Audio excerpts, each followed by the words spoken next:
NCP কে নিয়ে আমি আমার একটা সোশ্যাল প্ল্যাটফর্মে একটা স্ট্যাটাস দিয়েছি। আমি সামান্তা শারমিন খালিদ মুহিউদ্দিনের ঠিকানায় খালিদ মুহিউদ্দিনের প্রোগ্রামে যে যে কথাগুলো বলেছে সেটার উপর বেস করে আমি একটা স্ট্যাটাস দিয়েছি এবং আমি সেখানে বলেছি যে ওদের কথাগুলো যদি ওদেরকে লিখিত আকারে পরবর্তী সময় পড়তে দেয়া হয় ওরা বোধহয় নিজেরাও বুঝবে না যে ওরা কি বলেছিল।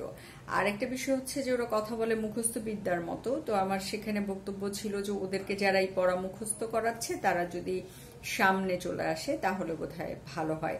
না হলে আমার কাছে মনে হয়েছে যে এনসিপি আসলে ন্যাশনাল সিটিজেন পার্টি না হয়ে ন্যাশনাল কমেডি পার্টিতে পরিণত হবে। এরপর তো আমি নানাবিধ আক্রমণের শিকার হলাম, কথার আক্রমণের শিকার হলাম।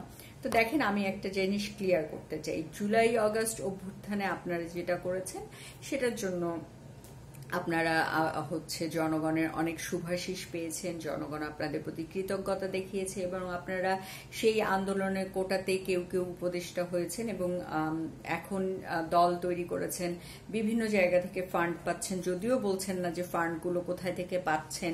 আপনারা ধরেন যে ইন্টারকন্টিনেন্টালে যে ইফতার পার্টি করছেন সেখানে এক একটা ইফতারের দাম পড়ছে ৯,০০০ টাকার মতো করে একজন পার্সনের। এই টাকার উৎসটা কোথায় সেটাও আপনারা বলতে নারাজ।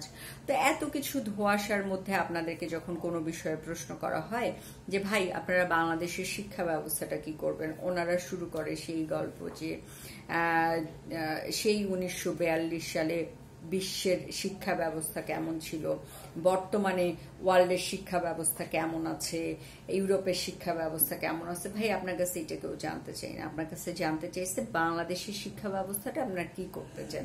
এটা আমি একটা এক্সাম্পল দিলাম।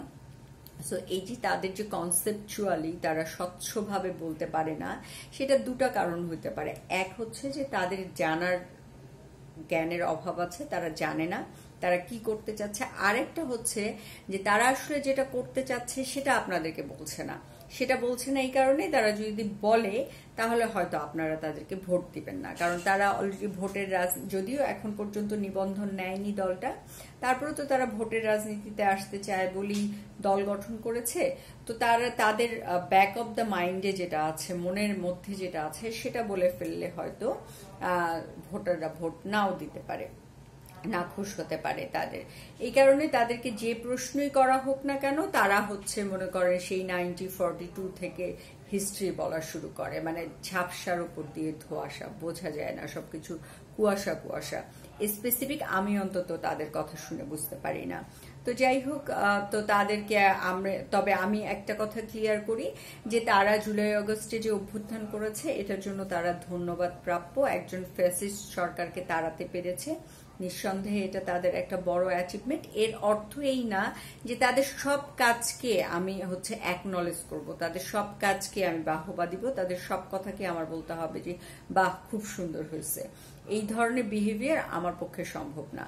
তাদেরকে এখন রাজনীতি করতে হলে তাদেরকে সুনির্দিষ্টভাবে বলতে হবে দেশের জনগণের জন্য কোন কোন ক্ষেত্রে কি কি কাজ করতে চায়, অর্থনীতির ক্ষেত্রে কি করতে চায়, পররাষ্ট্রনীতি তাদের কি হবে, তাদের শিক্ষা ব্যবস্থা কেমন হবে, স্বাস্থ্য খাত কেমন হবে, বাংলাদেশের যে ৫১% নারী আছে এই জনগোষ্ঠীর জন্য কি করতে চায়, তারা কিভাবে তাদেরকে এগিয়ে নিতে চায়, একই সাথে নিরাপত্তা ব্যবস্থা কি হবে, এগুলো খুবই স্পেসিফিক ভাবে বলতে হবে। ওই যে ধোঁয়াশা করে কিছু বললেন তাহলে হবে না।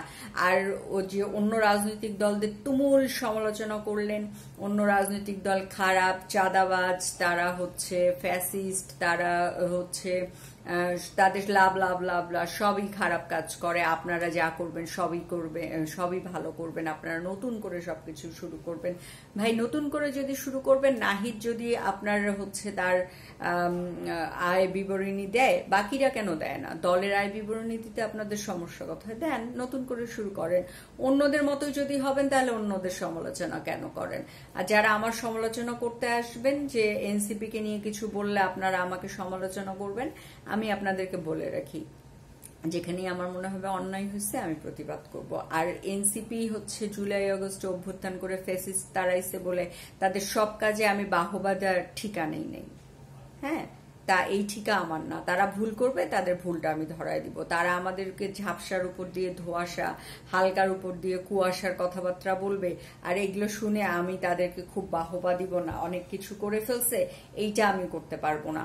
আর দ্বিতীয় ব্যাপার হচ্ছে, আপনি অন্য রাজনৈতিক দলের বিপুল সমালোচনা করে নিজেকে একটা সহি দল, নিজে একটা সহি মানুষ জাহির করে নিজে ওই একই কাজ করবেন, সেখানে আমার কিছু বলা যাবে না। বললেই আপনি আমাকে দোষর বলবেন, বললেই আপনি আমাকে বলবেন যে জাজমেন্টাল। এইগুলো শুনতে আমি রাজি না। আরেকটা, আমি বড় বোন হিসেবে, যেহেতু ম্যাক্সিমামে আমার থেকে অনেকখানি ছোট, বড় বোন হিসেবে বলি, আপনাদের অনেক বেশি বই পড়তে হবে, এর কোনো বিকল্প নাই।